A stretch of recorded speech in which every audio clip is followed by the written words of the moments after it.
ಕಾರ್ಮಿಕರ ಹೋರಾಟ ಅನ್ನೋದನ್ನು ಹೊರತಾಗಿ ರೈತ ಮಕ್ಕಳ ಹೋರಾಟ. ಈ ಸರ್ಕಾರ ಆದೇಶದಂತೆ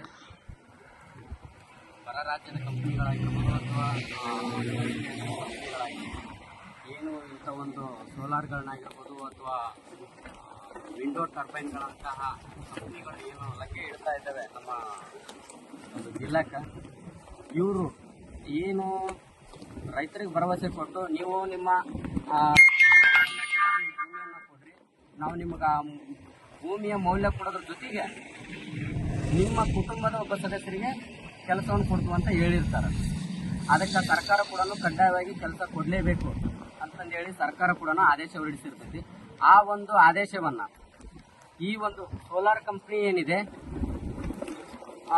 ಆದೇಶವನ್ನು ಗಾಳಿಗೆ ತೂರಿ ಇಲ್ಲಿ ರೈತ ಮಕ್ಕಳು ಏನು ಕೆಲಸ ಮಾಡ್ತಿದ್ದಾರೆ ಅವರಿಗೆ ಅತ್ಯಂತ ಅನ್ಯಾಯ ಮಾಡ್ತಾ ಇದ್ದಾರೆ. ಅವರಿಗೆ ಮೂಲ ಸೌಲಭ್ಯ ಅಥವಾ ಒಂದು ಕೆಲಸದ ಅಭದ್ರತೆ ಜೊತೆಗೆ ಕೆಲವೊಂದಿಷ್ಟು ನೌಕರಸ್ಥರನ್ನ ತೆಗೆಯುವಂತಹ ನೀಚ ಕೆಲಸನ ಈ ಕಂಪ್ನಿ ಮಾಡ್ತಿದೆ.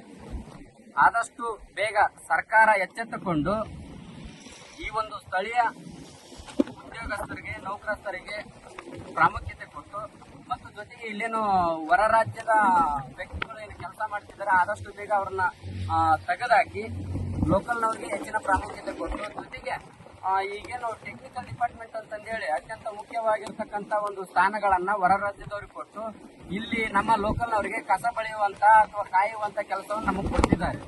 ಇದು ಎಷ್ಟರ ಮಟ್ಟಿಗೆ ಸರಿ? ಸರ್ಕಾರ ಆದಷ್ಟು ಇದ್ರ ಬಗ್ಗೆ ಕ್ರಮ ಕೈಗೊಂಡು ಕಾರ್ಮಿಕ ಇಲಾಖೆ ಸಂತೋಷ್ ಲಾಡೋರು ಕಾರ್ಮಿಕರಿಗೆ ನಾವು ಅದು ಮಾಡಿಬಿಡ್ತೀವಿ ಇದು ಮಾಡಿಬಿಡ್ತೀವಿ ಅಂತಕ್ಕಂಥ ಸುಮ್ಮನೆ ಒಣ ಘೋಷೆಗಳನ್ನು ಕೂಗ್ತಾರೆ. ಕಾರ್ಮಿಕರ ಸಮಸ್ಯೆಗಳ ಬಗ್ಗೆ ಚಿತ್ತ ಕೊಡ್ರಿ.